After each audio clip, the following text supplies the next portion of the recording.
Well, welcome everybody. Tuesday afternoon, Darren Saul here, your host of Playing with Perspective. It's episode 78, and I have a bit of a different show, but a very, very important show. And I have Marc Nuss here. Is that how I pronounce your name, Marc? That's correct. Well Marc done. Nuss, Yes. well done. And now Marc is here representing a very important organization called Destiny Rescue. And we're going to be chatting all about human trafficking and hopefully bringing some more awareness about this very important topic. And I'm really looking forward to getting into hearing Marc's story and the story of the journey of Destiny Rescue. But for everybody out there, I'll give everybody a bit more of a rundown into exactly what Destiny Rescue is and does. So Marc Nuss is the Business Development Manager for Destiny Rescue. Marc has carried a deep interest and compassion for the underprivileged and vulnerable for most of his life. Having 3 daughters of his own and experiencing firsthand the plight of young women caught in human trafficking, he is passionate about his role in Destiny Rescue and is determined to make a difference. Destiny Rescue is a not-for-profit organization started in Australia over 18 years ago and is dedicated to fighting the trafficking and sexual exploitation of children in 7 nations.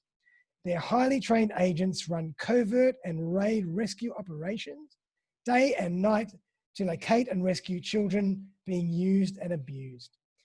With the ongoing support of generous donors, Destiny Rescue has successfully liberated over 5,000 individual victims of human trafficking.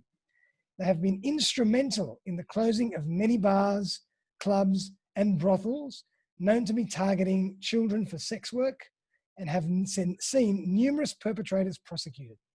Their tireless work has also helped hundreds more young ones from entering the sex trade through various local community prevention programs and deliver justice and care for those who have been rescued. So Marc, wow, what an incredible story and incredible topic. So welcome to the podcast. No, thank you so much for giving the opportunity that I can share about what we do. Yes, Destiny Rescue is, I think, is one of the best kept secrets. Like the intro said, we started in Australia over 18 years ago. So yeah, thanks for the opportunity. Absolutely, man. So tell us a bit more about you and how you fit into Destiny Rescue, and maybe we'll jump into the journey and give people a bit more insight. Sure, no. Well, as you can hear, I've got a South African accent, so you've got to excuse that. But I've actually been living here in Australia for 20 years, and actually just over 20 years. And but my accent, I realize, it's not going to go anywhere. It is here with me for life.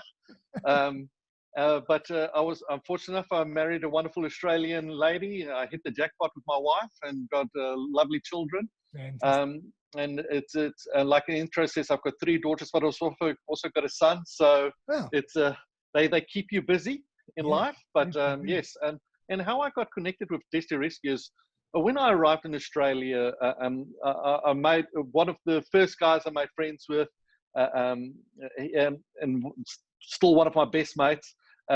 He actually introduced me to Destiny Rescue, and he and his family actually moved up to Thailand to one of our rescue centers there. Oh, really? And my wife and I got involved right from the beginning with them by actually donating to them and to Destiny Rescue to enable them to go there and volunteer and give their time. And they were there for a couple of years, and they since then have come back and gone and come back. But so we started actually the journey with Destiny Rescue from a donor's point of view. So we became donors, and so fast forward a couple of years down the track, and I got a call out of the blue from Destiny Rescue, and they said, Marc, do you want to do more? And I mean, they said, we want you to join us full time, and I jumped at it. I basically, the request wasn't even completed, and I immediately said yes. Wow. Where do I sign up?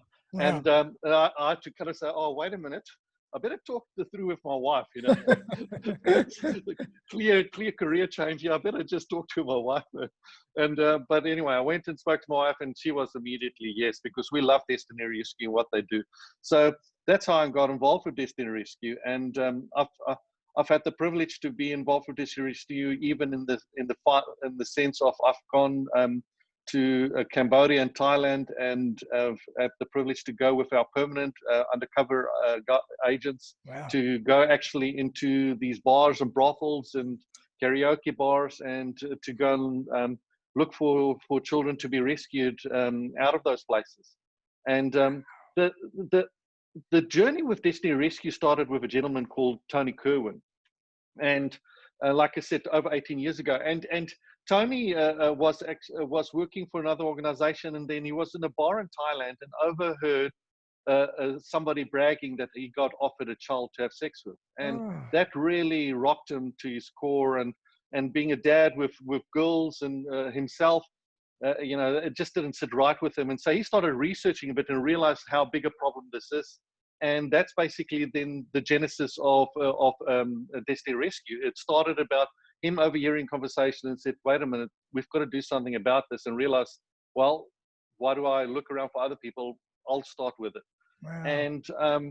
And that's how Destiny Rescue, the start of it. But, if we look at what's happening in the world at the moment, it's one of those topics that some people don't even want to talk about it, or a lot of people are just naive about actually what's happening out there.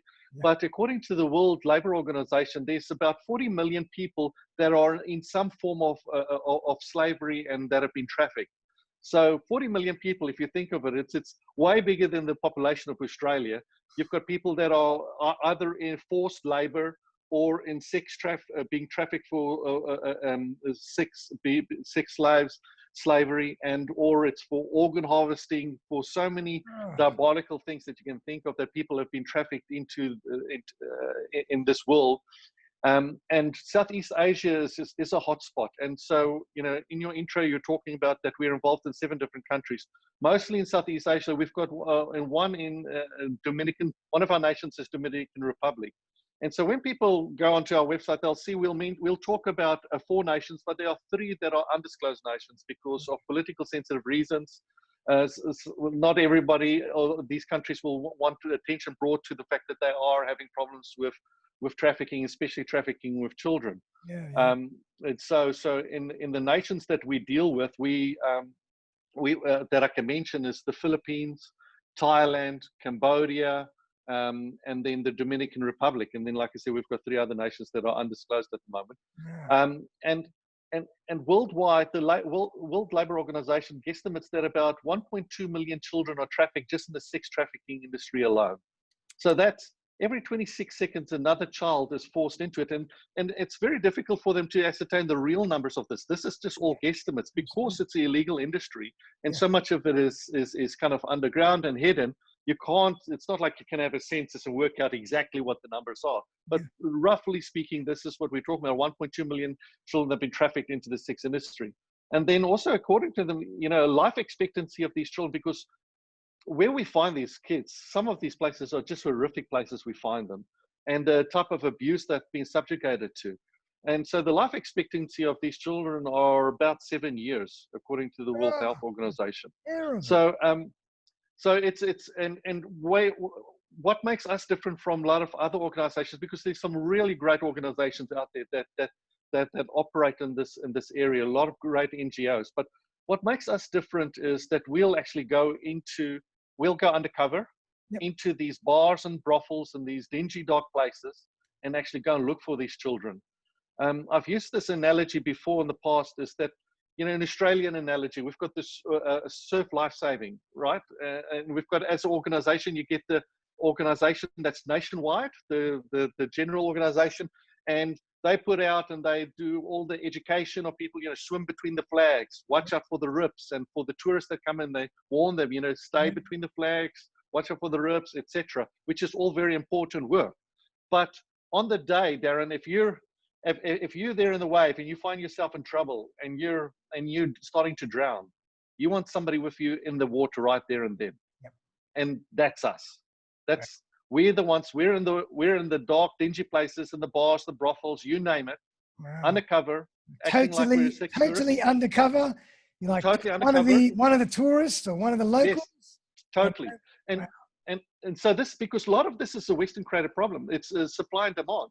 Yeah. And so that's why I could go with our undercover teams. That's why I've had the privilege to go undercover is because I look like the average perpetrator. Yes, I might have a South African accent, but you get English is the predominant language of the abusers that go there, and it's people from all over the world, from Germany, from Italy, from you name it, from Australia. The Sydney Morning Herald guesstimates that about 250,000 Australian men travel every year for sex tourism to these nations. So I basically fit the bill. That's why I could go with with our guys undercover, and we go in there and we look like we're just part of the rest of the sex tourists, and that's one of the big differences that from us. And then once we find these children and we rescue them out of there, they get rescued we take them to our rescue centers, and in the rescue centers is where we give them then medical help, we give them trauma counsel, and then also assess. Our community workers will go and find out where they exactly from, and then actually go and visit the villages and see, was there a problem there at home? Was there already abuse at home? Or was, were the parents totally naive, or were they involved in the trafficking of their child?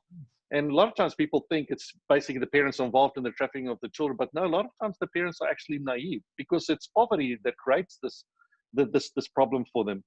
And if you don't mind, I'll share a story just to give you, to kind of put it into perspective what we deal with. And this is, and we'll just call this girl Casey. And any names that I use, just want to let you know, is all fake names, because we protect our girls all the way through. Even if we rescued them years ago, we will never use their real names.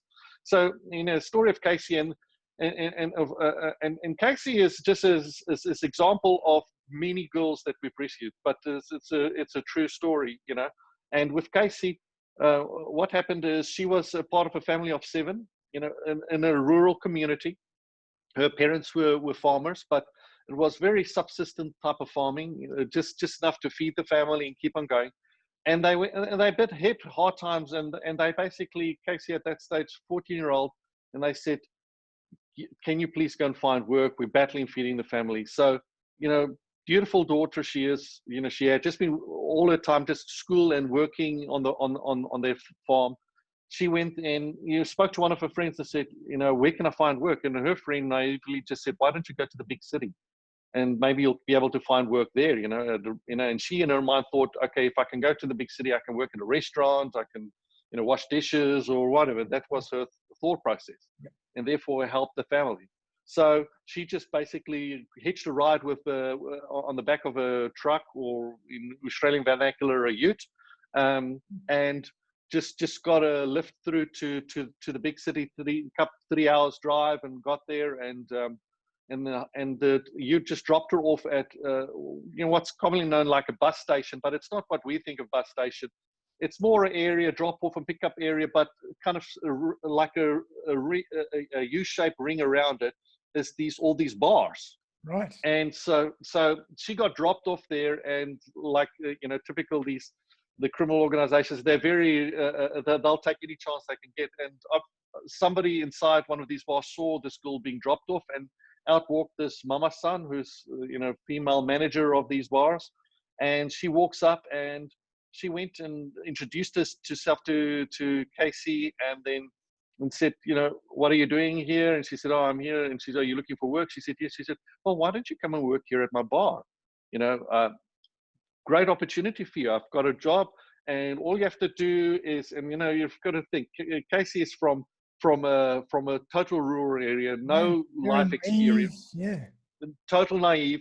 Yeah. So I said, come and work at my bar. You'll every now and then you'll have to talk to customers, but and once in a blue moon maybe go on a date with a customer, but and she had no clue even what that meant with date. She had no idea. And so when she got into the premises, they put her into a room and they said, you've got to wear these clothes. And when I say these clothes, it's very skimpy stuff, and she's still confused, didn't know what's happening.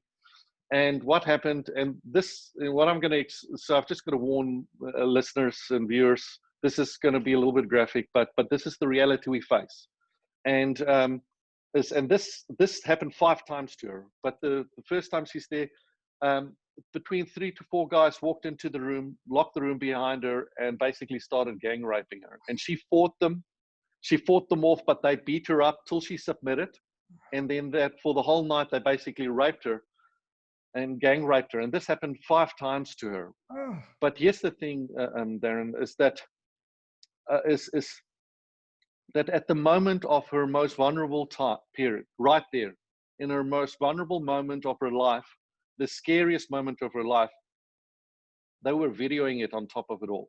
oh, So here they were making a pornographic video of them gang raping her, and then they would sell that material worldwide. And so, graceful. so,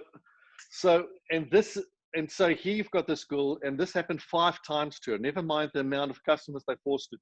So when we got when our rescue agents came in to the bar, acted like they sex tourists, and they saw her and they called her over, could see she's underage, and called her over and started talking to her.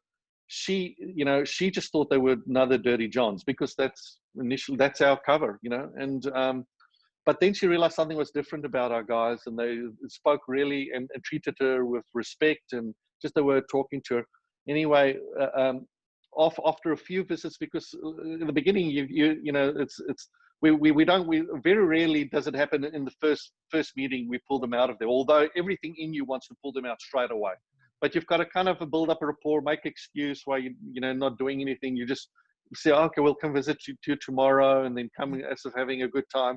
And anyway, within the second or third meeting, just basically quietly explain to her, this is who we are. We're here to rescue. Do you want to be rescued?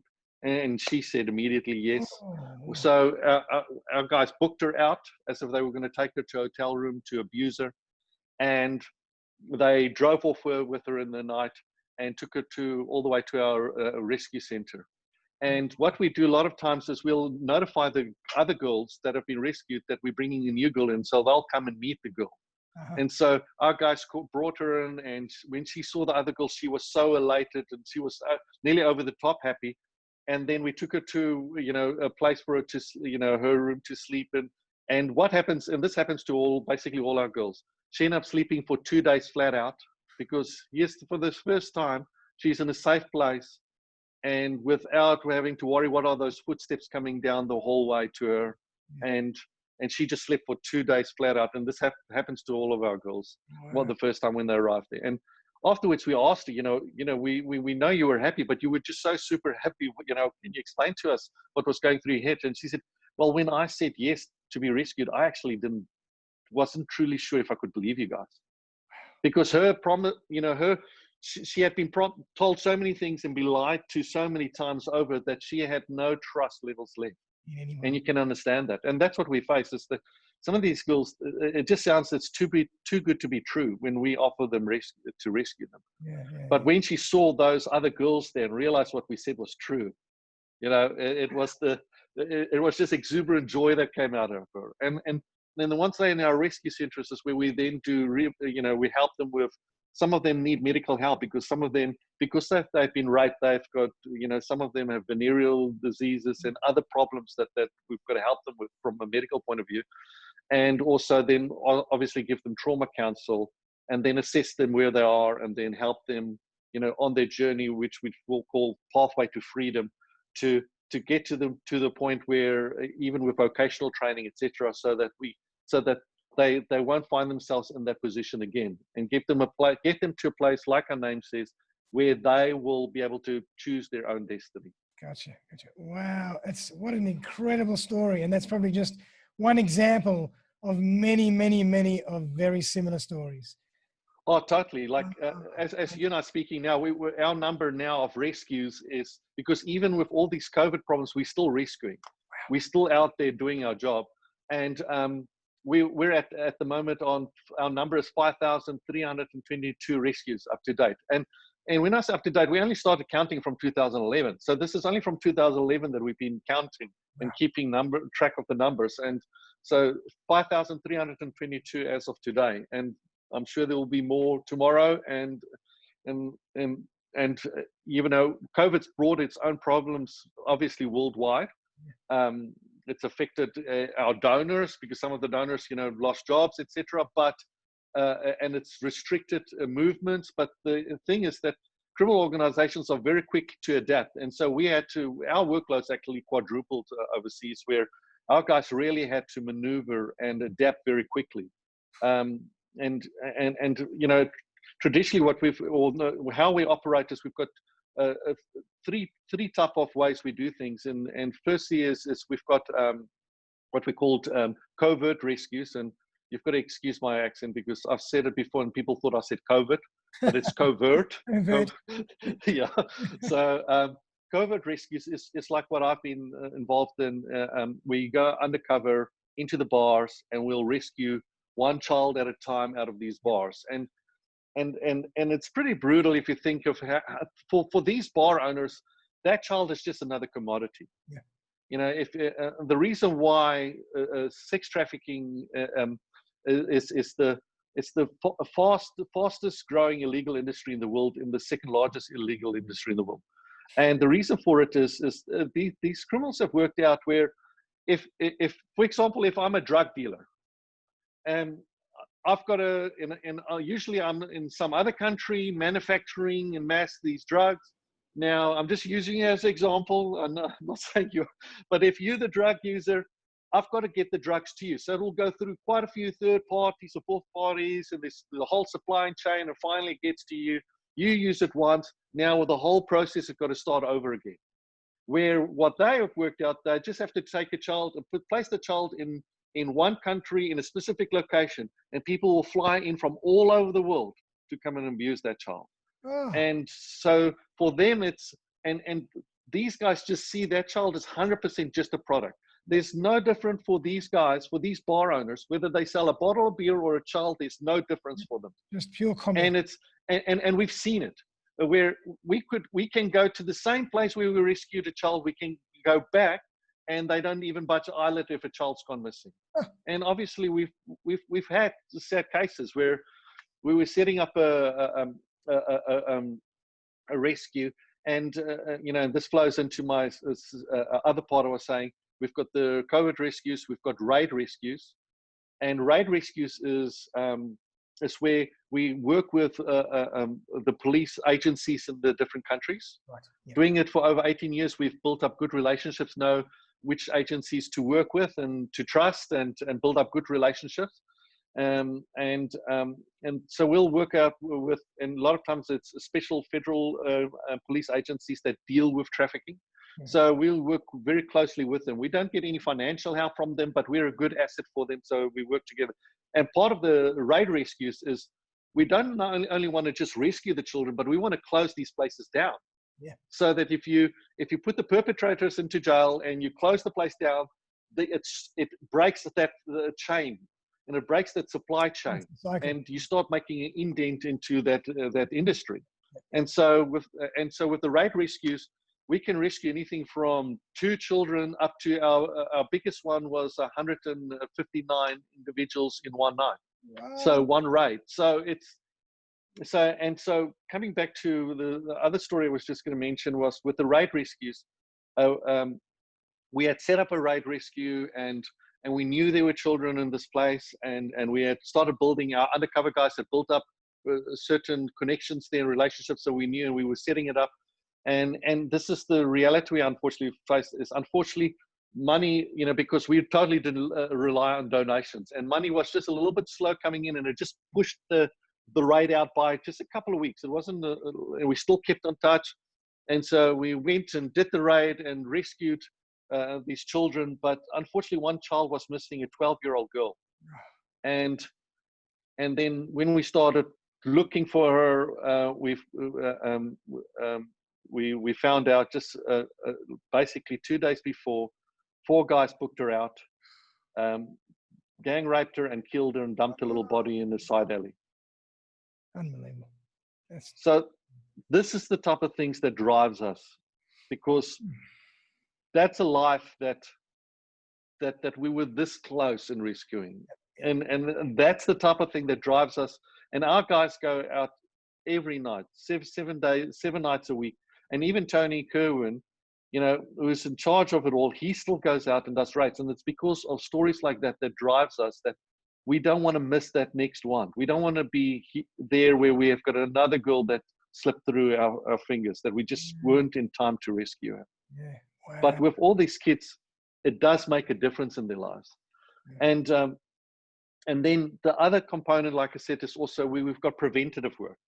Like I said, we've got the covert, we've got the raid rescues, but then we've also got preventative. And one of the undisclosed nations, we're pretty close to actually disclosing it, but one of the undisclosed nations, what we do is we do border patrols. So we work with the local border, with the local government and at the borders, because what we found is with one of our nations we were in, where we work in, that we were rescuing so many girls and children that have been trafficked from this one nation into that nation. And so we do preventative work there.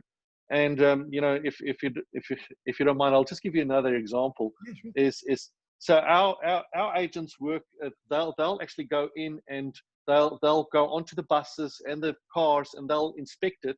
And they've been trained to really know, okay, something's fishy about this couple that's going over, for, you know, and I'll give you just quick two examples here.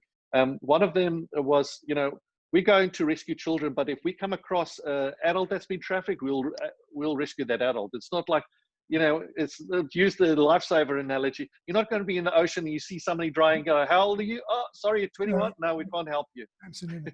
Look after yourself. No, if they come across our path, we'll definitely rescue them. Yeah. And in this case, we had this girl, and I'll just call her Sue. You know, once again, total made-up name. And Sue, what happened with Sue is a family were a poor family, but you know, the dad was working hard, and she was 21 years old, still staying with her family. And what happened is, and helping wherever she can and trying to bring income in. And she and her dad were on a bus, just in the city, traveling in a bus just from their home. They had to travel somewhere else, and this was a rare opportunity for her to spend some time with her dad, you know, one-on-one. And so really excited, spending time with him. And in the bus, they sat next to this businessman, and he was talking about his businesses, and he gave them a business card, and he said, "Listen, I can, you know, to the dad, I can help your daughter. I've got some good connections in the neighboring country, and I can provide, and I can find work for her, not a problem." And so they took his business card, and very excitedly thinking, you know what, you know, miracles still happen. What a great opportunity. So they phoned his number when they finally got back home, you know, after the little travel they had to do. Got back home, phoned his number, and he said, yes, well, first thing they've got to do is let her apply for a passport so that she can travel across to the other country, and to give him a call once he's done that. So she, you know, they scraped a bit of money together, got her passport, sort of organized, called him again, and he said, you know, all right, well, I've got a family member at the moment, just how about you go and meet this family member? She'll take your passport and do the application process for you. You don't have to worry about it, etc., you know. And she met this lady and handed her passport, and the lady said, yes, no problems. We need your original passport so we can organize your paperwork and, you know, etc. And so when she had done, they contacted her and then basically said, all right, you know, just journey across. The gentleman who, you know, businessman said, I'm already there, just journey across. And so she was on the bus and just about to cross the border. And our guys went on, and they just thought something's not, you know, asked her a few questions. She was a bit vague because unbeknownst to her parents, even this businessman had said, you know, lie to the border control to say what you're going to do, you know, so just say you're going on, you know, trip or holiday, whatever. And just the fact that she didn't have all the answers put up a red flag, and our agent asked her if she could please come off the bus, which border control's given us the authority. So we went in and spoke to her separately in a separate office right there at the border. And anyway, her story came out, and our guy started warning and telling her about, this is exactly what these guys do to line her up. And she didn't realize that just on the other side of the border was one of the cities that has one of the biggest problems with children and young people disappearing into the sex trafficking. Once they go in there, they disappear for good. It's so difficult to follow up with them where they went. And we were able to show her that the story this guy was spinning wasn't true. And then and we called her parents, and the parents came and said, do you want to open a case against this guy? And they said yes. And to show that it was, we were telling the truth, even the guy found out that there was a case against him, and he phoned that family and actually offered a bribe if they could just stop because he was, because now his whole business plan is being interfered with. That's right. But anyway, long story short, we'll follow up with this girl. We made sure, we put them in with the right sources if they need some more education. We help them with all of these directions. And very happy to say that at the moment, she now is a police officer. She yes, in her city, helping others. So, it's so we've got that preventative side as well. And with the preventative side, we can do so much more there. But at the moment, because of finances, we're at certain border crossings. Yeah. But we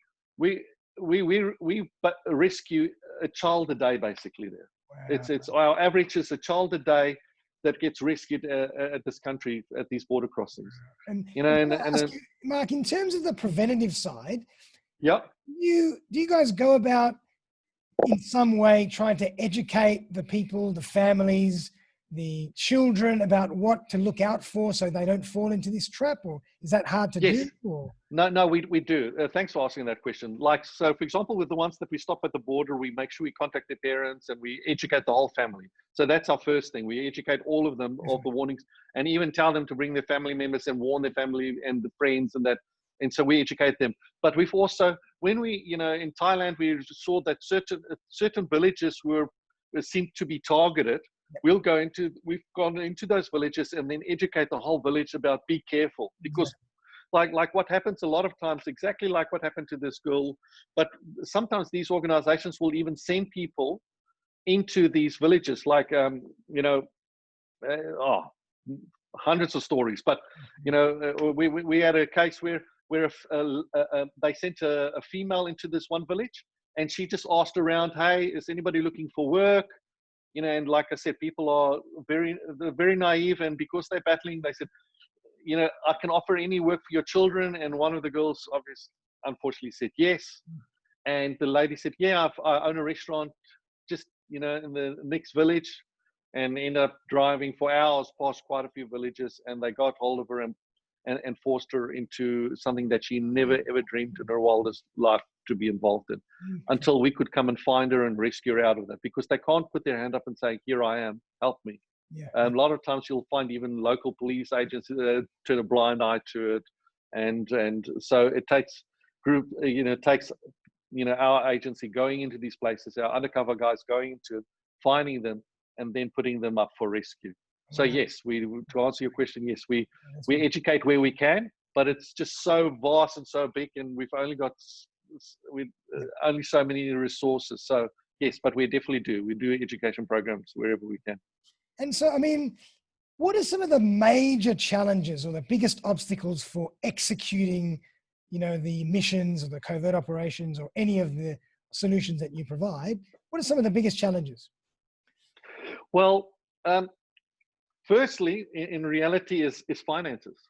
It's we can do so much we can do so much more. Like in the Philippines, at the moment, we were in desperate need for finances for 20 raids, and when you say the raids cost about roughly $10,000 per raid, because it's a big operation, and there's actually a lot of things involved in getting that done. And I can't say too much because I don't want to give away our modus operandi here, how we do it, but there's a lot of cost involved with that. With rescuing a child individually, like we do on the COVID ones, that the cost is roughly about $1,500 to rescue a child. But with the raid rescues, it's about average, sometimes lower, sometimes higher. It's about 10 grand.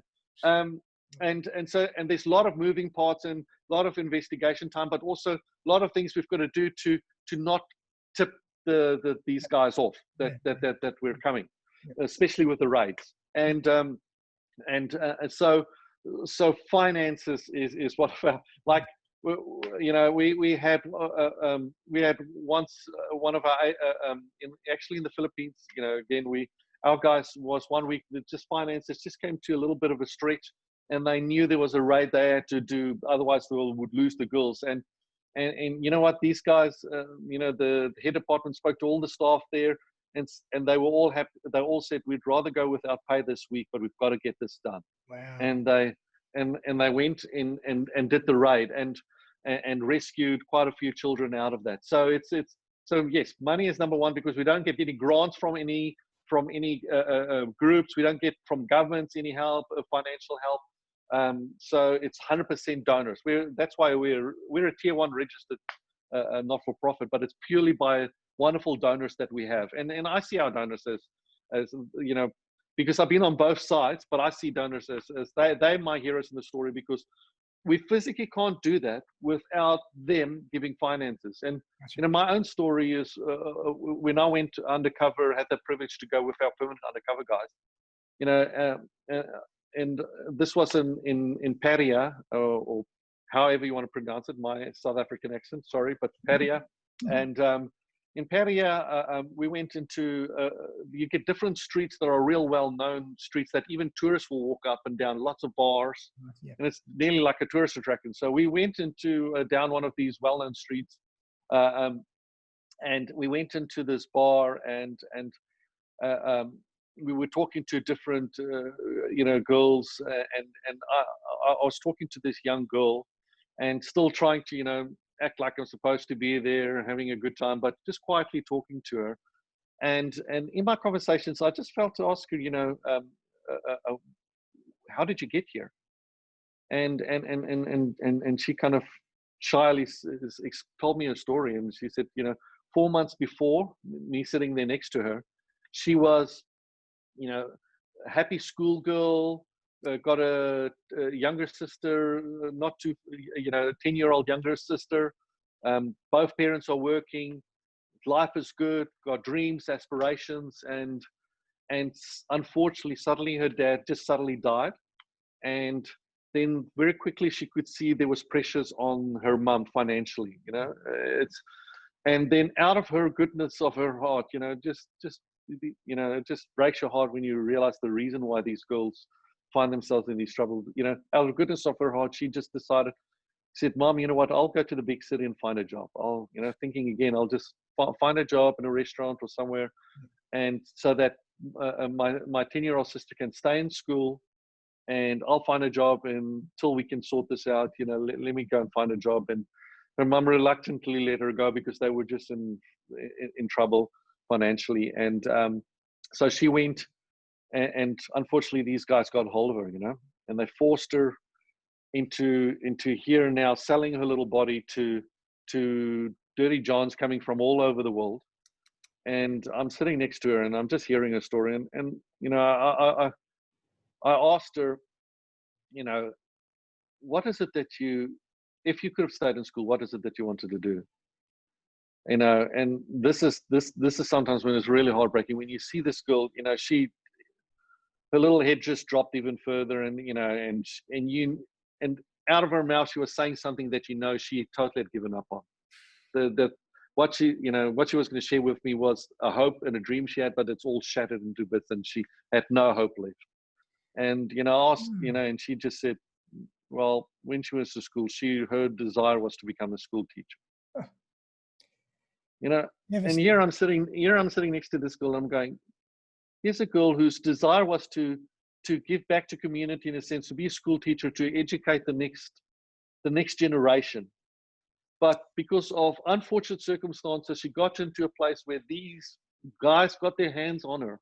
You know, it's, oh, sorry, man, it still affects me when I think of her, because it's, you know, I'm thinking, but for the grace of God that we raise, I've got children myself, you know, and here they just in an unfortunate position, and these guys got hold of her and then forced her to do something that she never ever dreamt. It was not even on her radar to do, and here she's forced to do this. And so that's, you know, that's what drives me personally. Each one of us, you know, we've got phenomenal, great staff. Everybody involved in Destiny Rescue, you know, for me, are just amazing people, and each one of us have got a personal story, and that's what drives us to want to keep on going, keep on doing. And even with COVID, you know, with all the restrictions that got placed, you know, our people got, you know, when you say what's the other things that affect us, COVID really affected us, because I mean, in terms of travel and all that, it probably was much harder to get around. Yes, that's right. And what happened is when COVID happened, we told all our staff, do you want to go home? What do you want to do? And everybody said, no, we want to stay. We want to keep on doing this. So all of our guys are staying there, and then there's all these restrictions. So in a sense, it's a good thing, but it's not a good thing. So you don't have all these guys flying in from all the world into these places. But what's happened is, like I said, is these guys have gone further underground, and so and there's still a lot of Westerners in these countries. So some of them have got their own, their regulars, and so they find ways to get these children to the regulars. So like in the Philippines, for example, they've got the city, like in Manila's blocked off in certain sections, and you can't travel from one area to another, from one borough to another. But what they've worked out is these guys went very quickly using social media to sell these children. So in social media, they'll actually set up these pages, these private pages, and then sell these kids. And then a client will book a child, and then what they do is, because of travel restrictions, they'll send the child with a cab to the client, and then the child's forced to stay there the whole night for 24 hours with this abuser, through the night, and then only the next day be sent back. So it's not just even a once quick, they're forced to be there with their abuser for that whole period, and then sent back. And so we had to really scramble to change the way we operate, to infiltrate these networks, infiltrate these social media networks, and to be able to rescue them. And cyber abuse has really jumped up as well. When you talk about, so what happens is these guys will also, a lot of times, because it doesn't matter where you're in the world, even the poorest all have a mobile phone. Right. So a lot of these guys will start grooming kids even via the phone, via social media. But also social media and the internet's used as a new form of abuse, where guys will, pedophiles will be able to hook into these sites basically on the dark web, hook onto these sites, and then basically dictate to the person on the other side of the line how to abuse that child. And then they video it. And that's how our first cyber rescue, because we had to, like I said, we had to adjust. Yeah. Our first cyber rescue happened is where in England, there was the police there raided a suspected pedophile's house, and on the phone they found these pornographic material of a 2-year-old boy being molested by his stepdad. And they worked it out. They could work it out as in the Philippines, but didn't know where. So they contacted the police in England, contacted the NBI, the National Bureau of Investigation in the Philippines, who brought us in. Yep. So the three of us worked together. The English police, the NBI, and Destiny Rescue worked together to set up this thing to find this child and rescue this child. And it took quite a while. Our guys had to infiltrate this web, receive this pornographic material about this child. That's pretty traumatic just watching that stuff. Yeah, but and then started communicating with the guy, because what this guy was also doing is he was getting pedophiles to come in and abuse his 2-year-old boy, the stepdad. And so we set up a sting, and we said, all right, we're flying in just before the flights got closed. Oh, excuse me. And before the flights got closed, that we're gonna, we'll fly in, but our guys were already on the ground then. And anyway, we set it up that the exchange would happen at a hotel, and we had set it up in the hotel. Actually, we secured it, made it safe. So the only people actually milling around in the hotel lobby was the NBI, Destiny Rescue operatives, and the English police, the federal police. And then the guy came. We gave him the money. He handed that child over, the 2-year-old boy. Can you believe it? For us to take up to the hotel room to go and abuse. And that's when the police swooped in and took into custody this boy, this boy's stepdad, and we could take the child away. And yes, and there's many other cases we're working just with that same thing. We're working on as we speak. So when you say what's our, it's time, finances, money, but also to change up all of these things and keep on working, because there's so many that need our help. Oh, wow. Incredible. I can only imagine, when you were talking about preventative methods before, possibly using social media and digital space to send out the right information to create awareness around what's out there for these kids to heed and learn might be something to do, but obviously that costs money. Yeah, and all of that costs money. But, and also, unfortunately, a lot of times, young people, they kind of pick what they want to listen at, and certain things just goes right across. They don't hear it, and a lot of these families wouldn't even come across it. Yeah. So it's a big problem. But with our raids and with what we do, we know we're making a dent into, and we're disrupting these organizations. Yeah. And what's for me also part of the preventative work is, once we've got these children, is we also make sure that they never fall back into that.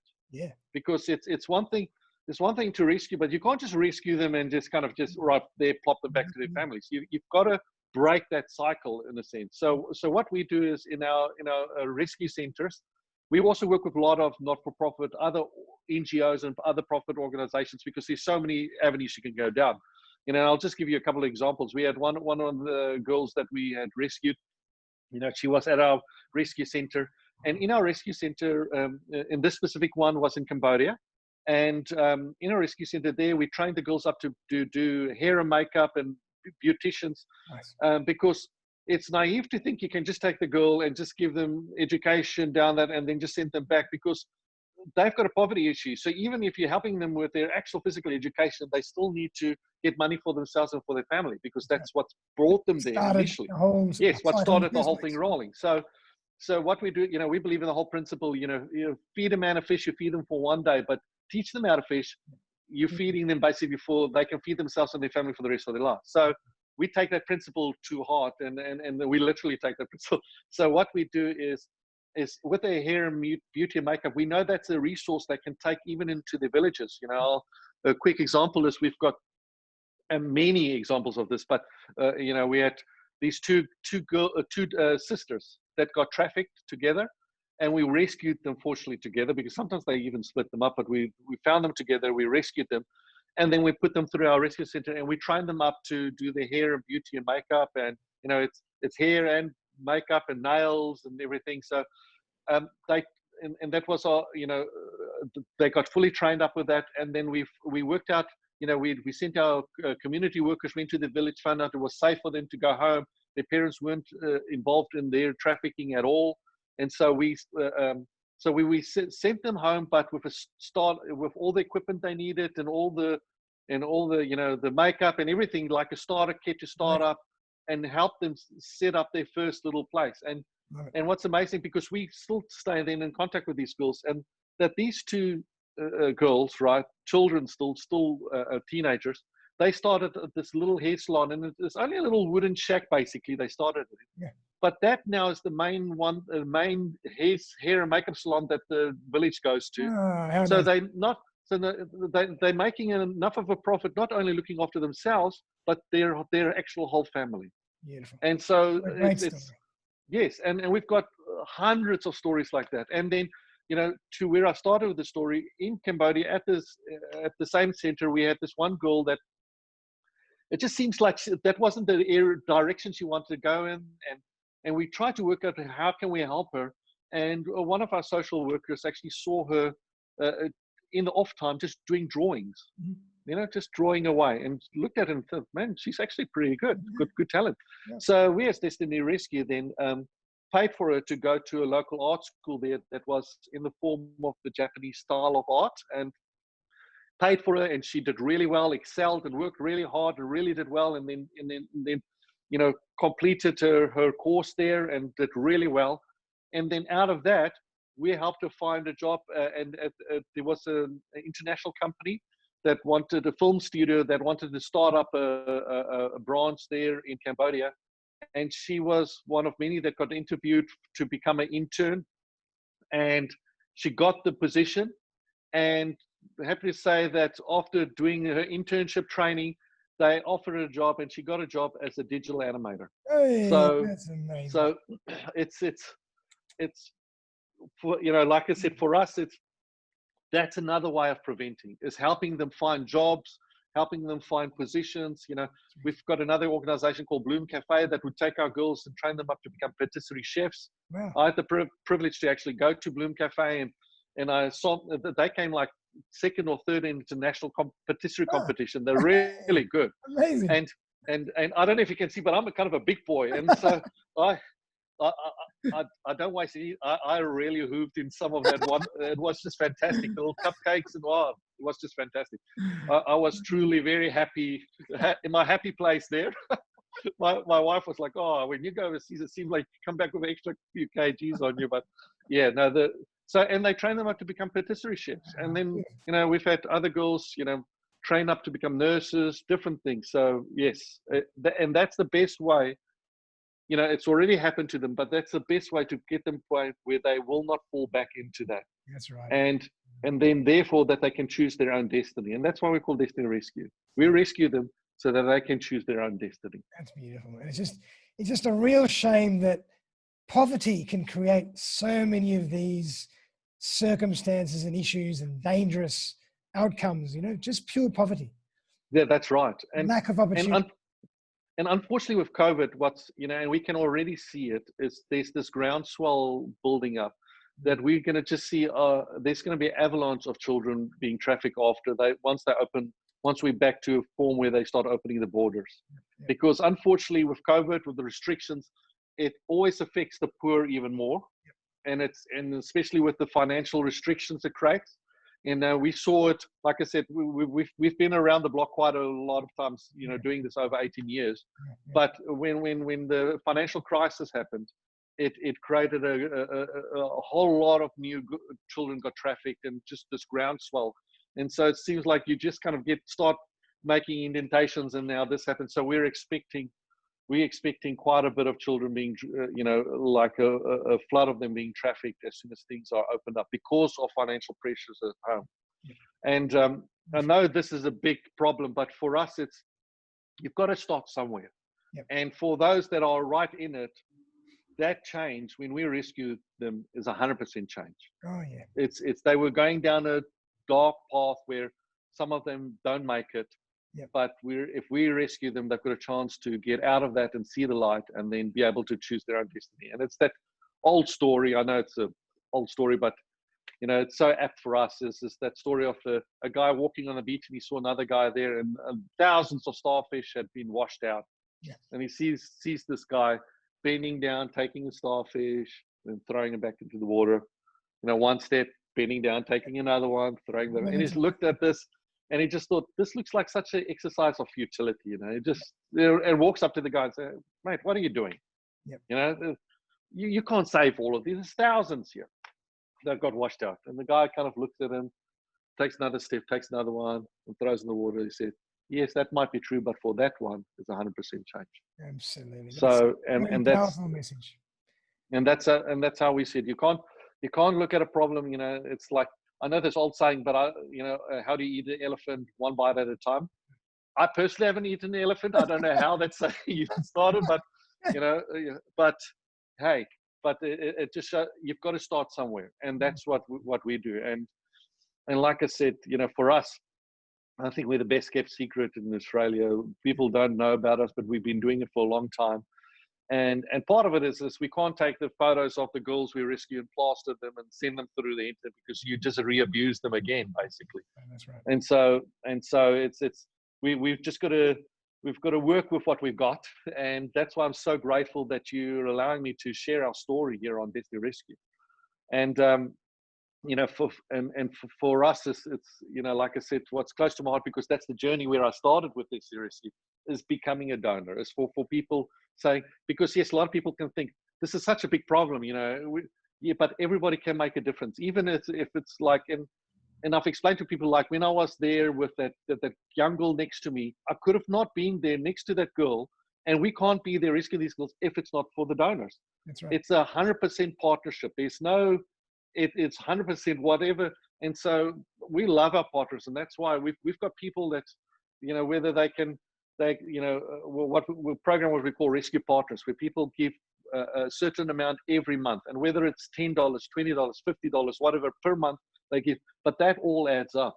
And that's what enables us to go to these places and rescue these children. So for us, you know, that accountant that's sitting there behind his desk and he's doing the financial returns, and right now they're probably still working very hard away. But that accountant that you know, I'm thinking of right now, but I won't mention his name, he donates to us every month.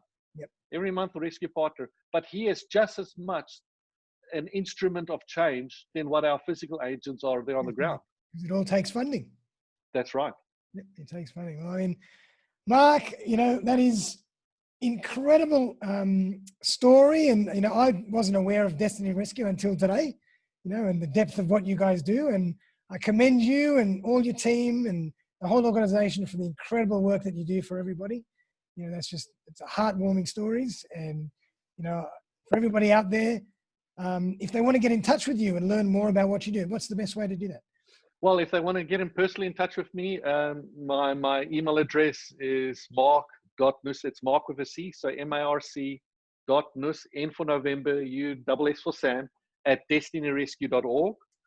Or if they feel, you know what, I want to give straight away, you know, please go on to www.destinyrescue.org and just go to donate now, and you can give a one-off gift. Or what really helps us is when you do what's called Rescue Partner. It's got an amount there. It says $48, but you can change it to whatever that you can afford per month.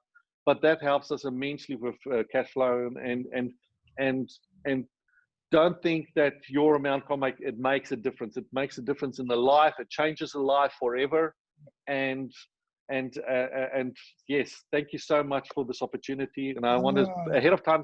And if people, if you don't mind, if people go and they donate, there is a area where they can leave a comment. If they can please say that they heard about this through your podcast, because I would love them to mention your podcast there. That'd be amazing. And but thanks so much for this opportunity, and thank you so much for even giving me this opportunity to talk about Destiny Rescue. And really appreciate you. And absolute pleasure and an honor to bring some awareness to an organization that does so much good for the world. You know, it's an absolute pleasure. Thank you so much, man. Really appreciate it. Marc, you know, thank you again. And for everybody out there, please familiarize yourself with what Destiny Rescue does. I'm going to put all the details and the links in the show notes, so you can get in touch with Marc directly, or you can go to the website. And if you want to do some good into the world and you have some extra funds, it would be a great place for you to donate to. Yes. And can I also just ask, you know, if people say, what more can we do? Share this podcast. Definitely. Share it with your friends. You know, get it out in social media. The more people know, the better. Share this podcast more and more and more. Share it and help create awareness for this incredible cause and this incredible organization that is helping people to continue their journey and reclaim their destiny in this That's world. Right. That's exactly it. An amazing thing. And thank you so much again, Marc. It's been an absolute pleasure to have you, an honor. I've learned so much about what you do, and I'm so impressed and humbled. So thanks again. And for everybody out thank you. My pleasure. I really appreciate it. Thanks, man. For everybody out there, have a great afternoon, and we'll see you very, very soon.